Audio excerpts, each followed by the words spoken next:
આપણા સૌના દિલની ધડકન એવા દિલ્હીના મુખ્યમંત્રી શ્રી અરવિંદ કેજરીવાલ પધારી ચૂક્યા છે।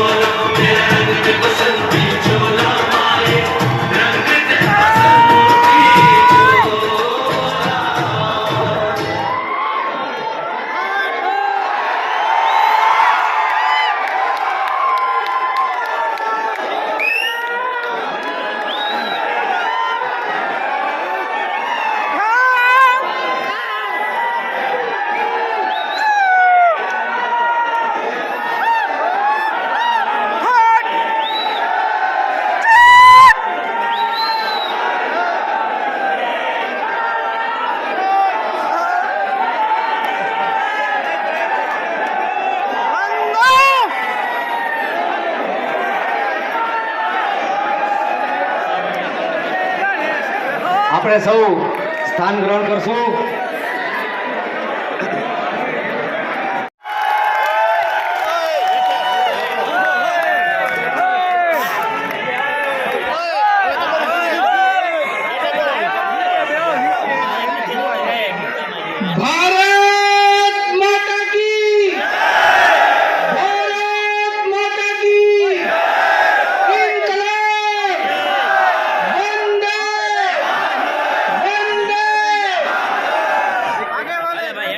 आज यहाँ पे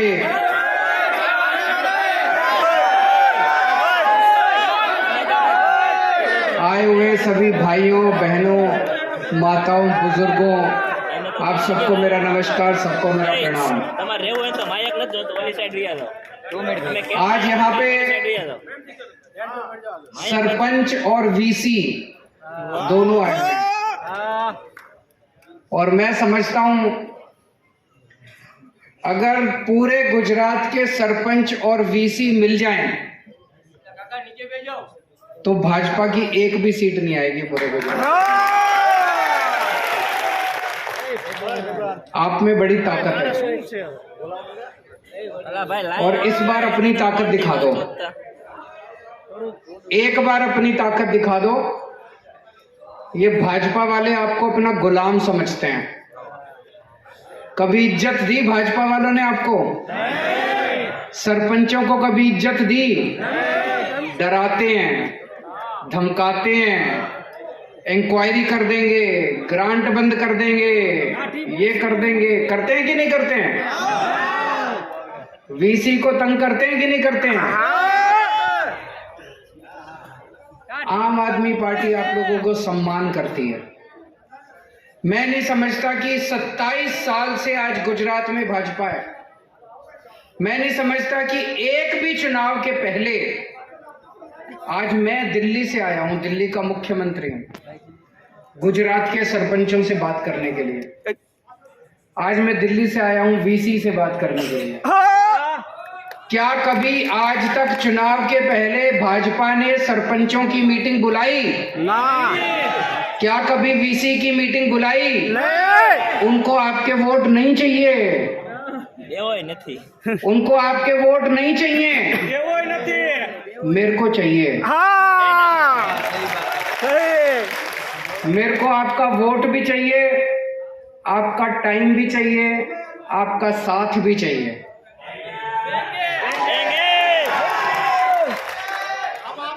हम आपका सम्मान करते हैं।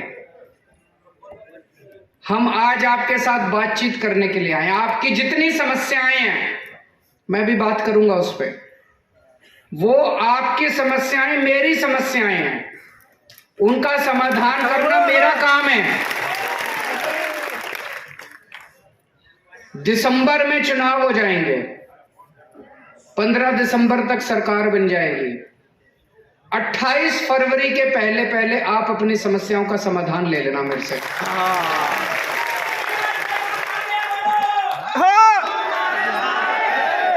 आज जितनी बातें मैं बोल के जा रहा हूं 28 फरवरी के पहले पहले पूरी कर दूंगा, लेकिन सरकार बनाने का काम आपका है। जैसा मैंने कहा, अगर सारे सरपंच इकट्ठे हो जाएं, सारे वीसी इकट्ठे हो जाएं, भाजपा की एक भी सीट नहीं आएगी। दिल्ली में 70 में से 67 सीट आई थी पिछली बार, 67। भाजपा की 3 सीट आई थी। दिल्ली में भाजपा की 3 सीट आई थी, पंजाब में हमारी 117 में से 92 सीट आई, भाजपा की 0 सीट आई थी।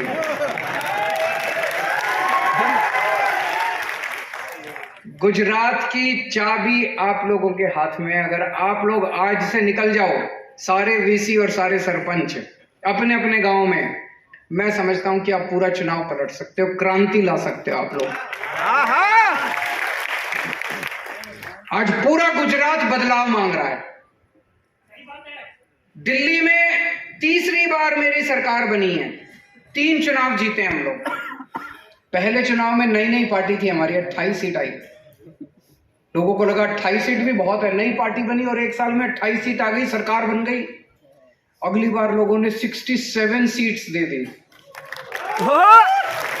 और तीसरी बार लोगों ने 62 सीट्स दे दी। क्यों? जनता हमारे काम से खुश है। आज भी अगर चुनाव हो जाए तो दिल्ली में हमारी 65 से ज्यादा सीट्स आएंगी। जनता हमारे काम से खुश है।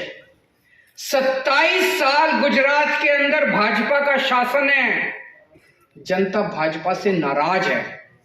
जनता भाजपा को गली गली के अंदर गालियां दे रही है। अगर आज गुजरात के अंदर भाजपा से जनता खुश होती तो आज आप लोग इस हॉल के अंदर मेरी बात सुनने के लिए नहीं आते। मैं जहां जा रहा हूं, इतने लोग उमड़ के आ रहे हैं, इतने लोग आ रहे हैं, इतने क्यों आ रहे हैं? वो एक नई उम्मीद चाहते हैं। वो परेशान हो चुके हैं, वो इनकी गुंडागर्दी से, इनके अहंकार से सुनते ही नहीं है ये किसी की। इंसान को इंसान नहीं समझते ये लोग। ये परेशान हो चुकी है जनता, इसलिए मेरे पास आ रही है। अगर आज गुजरात के लोग भाजपा से खुश होते, वो केजरीवाल को घास नहीं डालते। आज हमारे पास लोग इसीलिए आ रहे हैं क्योंकि गुजरात के लोग नाराज हैं और गुजरात के लोग देख रहे हैं कि दिल्ली के अंदर इन्होंने बहुत अच्छा काम किया, पंजाब के अंदर अच्छा काम शुरू हो गया, अब गुजरात भी मांग रहा है कि गुजरात के अंदर भी अच्छा काम शुरू होना चाहिए। एक सरपंच अपने गांव में चुनाव जीतता है। अगर गांव में चुनाव जीतता है तो उसकी बहुत इज्जत होगी, लोग उसको चाहते हैं, उसका सम्मान है, अपने गांव का नेता है। वो सरपंच चुनाव जीतने के बाद अपनी जेब से पैसे खर्चे करता रहता, अपनी जेब से पैसे खर्चे करता रहता। गांव के लोग उसके पास आते हैं, ये काम करा दो, वो काम करा दो, उसके पास कोई फंड नहीं है। अभी जैसे किसी ने बताया, फंड लेने जाता है तो वो पैसे कमीशन मांगते हैं। मांगते हैं कि नहीं मांगते कमीशन? चाहे एमएलए से लेने जाए, चाहे जिला अधिकारियों से लेने के जाए, वो कमीशन मांगते हैं। इसको हम खत्म करेंगे। सरपंचों की तनख्वाह बांधी जाएगी। हर सरपंच को हर महीने 10,000 रुपए मिलेंगे।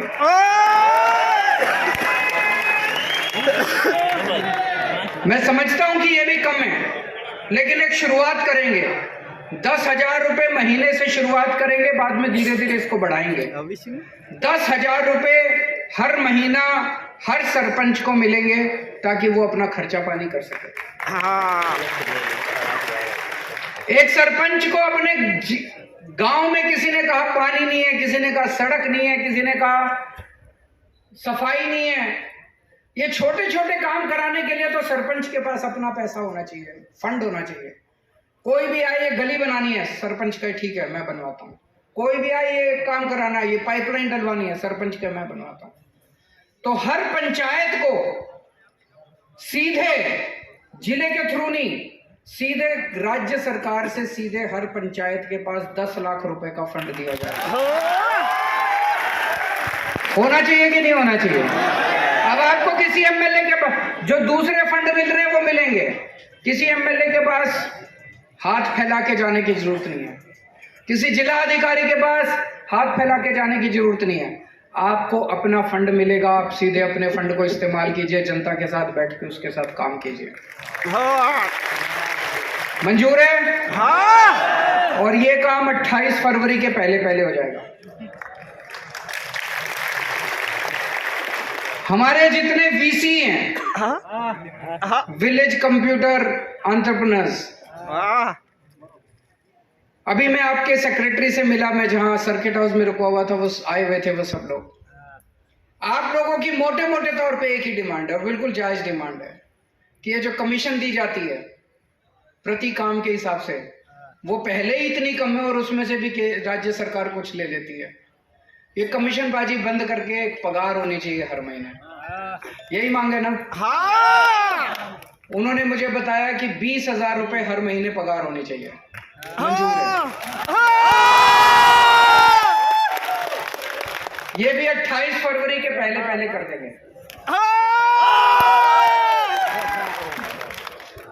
अब मेरे को पता है वीसी अपने गांव में लोगों के सारे काम कराता है, छोटे छोटे काम कराता है, सबको जानता है, सरपंच हर परिवार को जानता है। हाँ। अब आप लोगों को एक एक वोट हर वोट आम आदमी पार्टी को डलवाना है। ओके। सारे सरपंचों को भी और सारे वीसी को भी। वीसी आप लोगों की, मुझे बताया गया आपकी कोई वो है, एसोसिएशन है, उसमें आप सब लोग जुड़े हुए हैं। आज अपने अपने व्हाट्सएप ग्रुप में कर देना, सब लोगों को बोल देना और सबके ऊपर आपको निगरानी रखनी है कि सब लोग अपने अपने गांव में काम कर रहे हैं कि नहीं कर रहे हैं। जितने सरपंच हैं, आप में से कई लोग भाजपा के भी होंगे, होंगे कि नहीं होंगे? हैं। मैं आपसे पूछता हूं, अगर इसमें से कोई भी भाजपा का है, ये बता दे कि 27 साल में भाजपा ने आपको क्या दिया, उससे ज्यादा मैं दूंगा आपको। क्या दिया भाजपा ने 27 साल में आपको? कुछ नहीं दिया। गाली दी, जिल्लत दी, बेइज्जती दी, इसके अलावा कुछ दिया? नहीं। आपके बच्चों के स्कूल बनवाए? नहीं। आपके लिए अस्पताल बनवाए? कोई बिजली दी, पानी दिया, कुछ दिया? फिर क्यों भाजपा के साथ हो? मैं आपको इतना कुछ दे रहा हूं, मैं आपको फ्री बिजली दूंगा। 1 मार्च से पंजाब के अंदर अभी सरकार बनी हमारी, कब बनी? 16 मार्च को।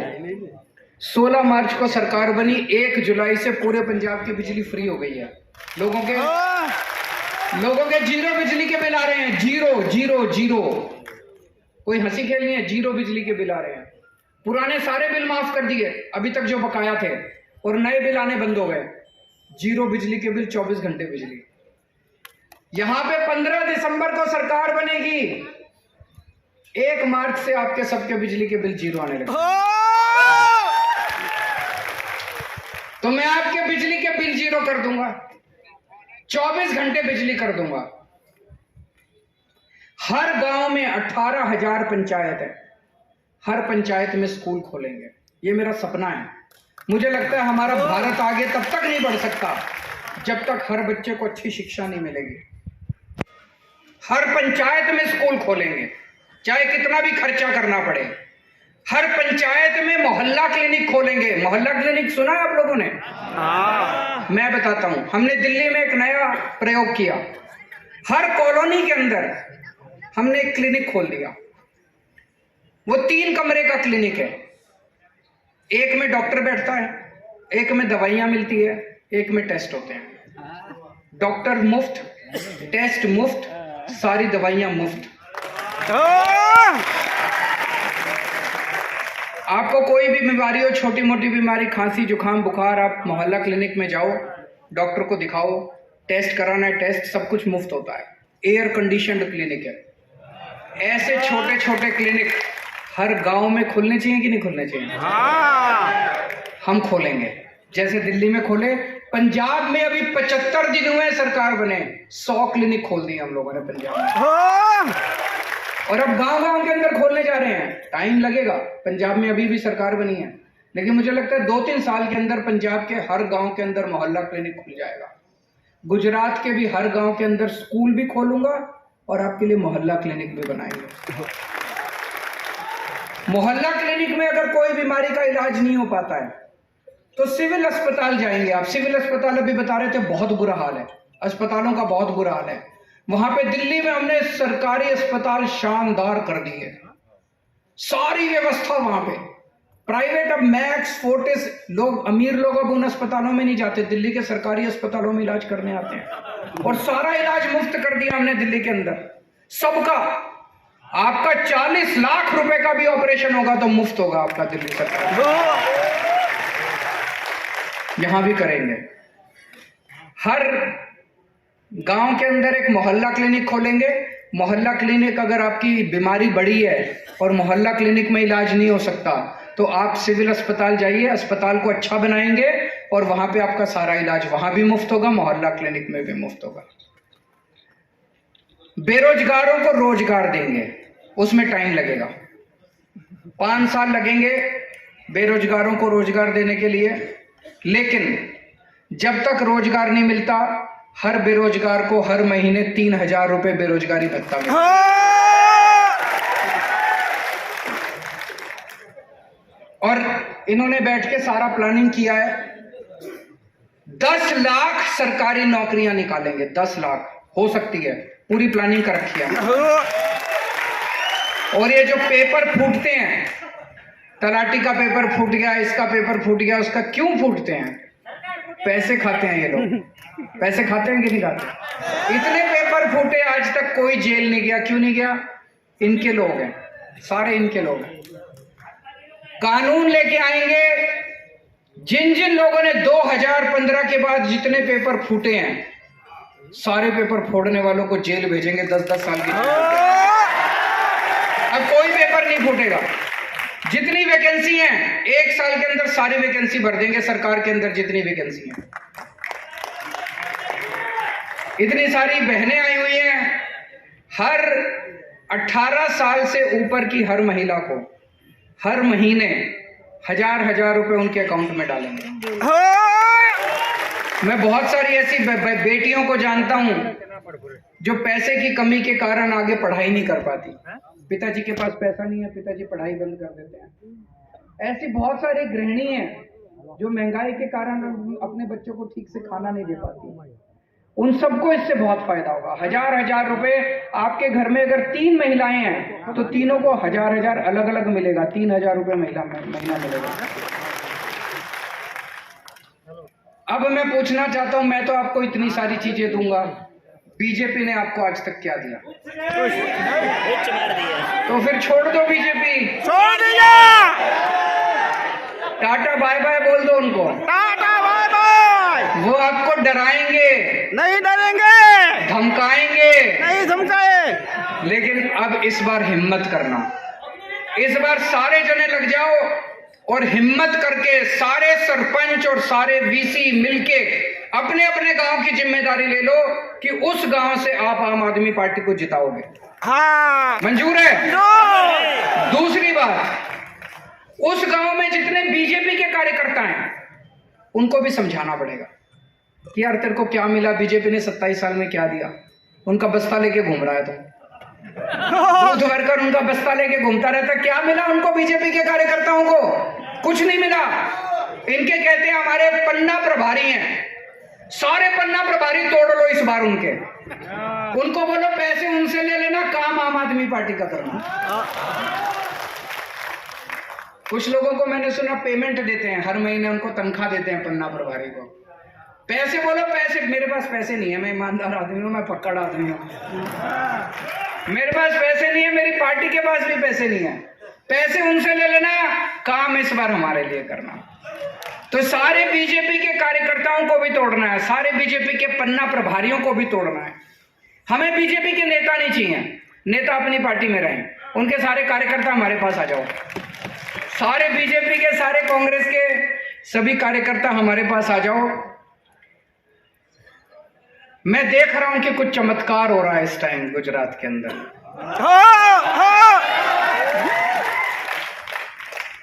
आज से 2 महीने पहले ऐसा माहौल नहीं था। इन 2 महीनों के अंदर ऐसे लग रहा है जैसे ऊपर वाला अपनी झाड़ू चला रहा है।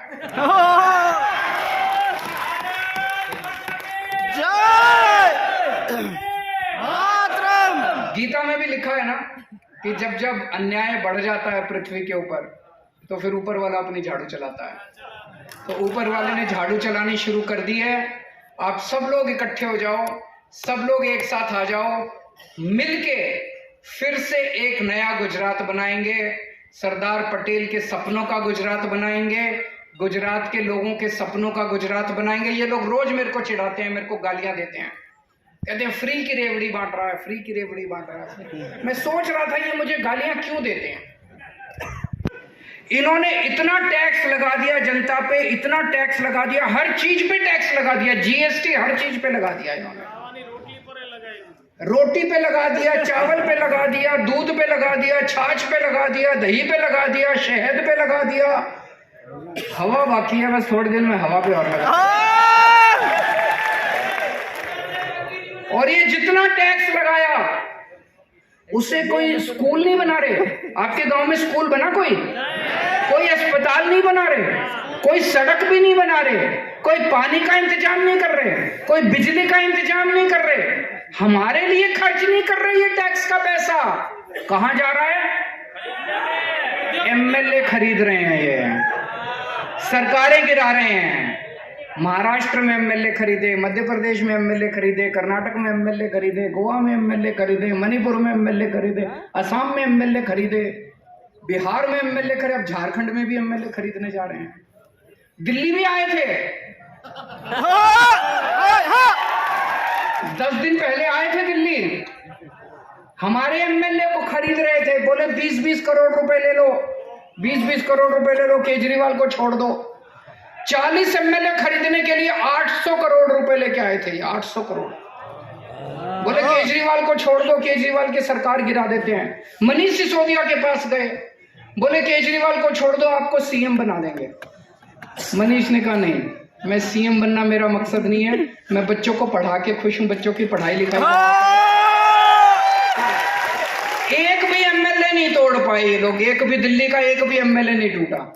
सारे एमएलए मेरे साथ हैं। क्यों? हम कोई बेईमान लोग नहीं है, हम ईमानदार लोग हैं। तो ये आपका पैसा आपसे इतना टैक्स लेके, गेहूं पे, चावल पे, रोटी पे, सब्जी पे इतना टैक्स लेके एमएलए खरीदने जाते हैं। इसीलिए इनको चिढ़ है। इनको लगता है अगर केजरीवाल ने ये फ्री बिजली, फ्री पानी, फ्री शिक्षा, स्कूल, अस्पताल बनाने चालू कर दिए तो इनका पैसे ही नहीं बचेंगे, फिर तो सब जगह ये बनाने पड़ेंगे। इसीलिए ये मेरा विरोध करते हैं। मैं इनको बार बार कहता हूं भाई फ्री की रेवड़ी बोल रहे हो। तुम्हारे मंत्रियों को भी तो बिजली फ्री मिलती है, 4000 यूनिट, एक मंत्री को 4000 यूनिट बिजली फ्री मिलती है। मैं अगर कहता हूं मेरी जनता को 300 यूनिट बिजली फ्री मिलनी चाहिए तो बताइए क्या गलत है? तुमको 4000 यूनिट बिजली फ्री मिलती है, हमारी जनता को 300 यूनिट भी नहीं मिलनी चाहिए। तुम हवाई जहाज में फ्री में घूमते हो, मैंने कहा जनता का बसों का किराया माफ कर दो, तो इनको तकलीफ होती है। बस जनता का बसों का किराया भी माफ नहीं होना चाहिए, तुम हवाई जहाज में घूमोगे, ये तो गलत है। तुम्हारे बच्चे विदेशों में पढ़ते हैं, सारे इतने बड़े बड़े ये सारे मंत्री संतरी जो हैं हमें भाषण देते हैं, इनके सबके बच्चे विदेश, कोई लंदन में, कोई अमेरिका में। अपने लोगों के लिए अगर मैं अच्छा सरकारी स्कूल बना दूं और कहूं मैं फ्री शिक्षा दूंगा तो कहते हैं फ्री की रेवड़ी बांट रहा है केजरीवाल। तुम्हारा इलाज कराने तुम अमेरिका जाते हो, अमेरिका में तुम इतना सारा पैसा खर्च करते हो इलाज कराने के लिए। मैं अपने लोगों के लिए अगर मोहल्ला क्लिनिक बना दूं और कहूं कि फ्री का इलाज करूंगा तो कहते हैं रेवड़ी बांट रहा है केजरीवाल। ये तो इंसाफ है, ये तो नाइंसाफी है। तो फ्री तो देंगे हम लोग, जो तुमने करना कर लो। फ्री की रेवड़ी, हम तो फ्री की रेवड़ी बांटेंगे जी, हम तो फ्री की रेवड़ी बांटेंगे। तुम अपने मंत्रियों को फ्री की रेवड़ी दो, हम अपनी जनता को फ्री की रेवड़ी देंगे। इनका भ्रष्टाचार अब धीरे धीरे निकल के आ रहा है, इनका सारा काला करतूतें निकल के आ रही है। पर जनता अगर एक साथ खड़ी हो जाए, 130 करोड़ लोग अगर एक साथ इस देश के खड़े हो जाएं, तो भारत को दुनिया का नंबर 1 देश बनाने से कोई ताकत नहीं रोक सकती। भारत माता की इनकलाब।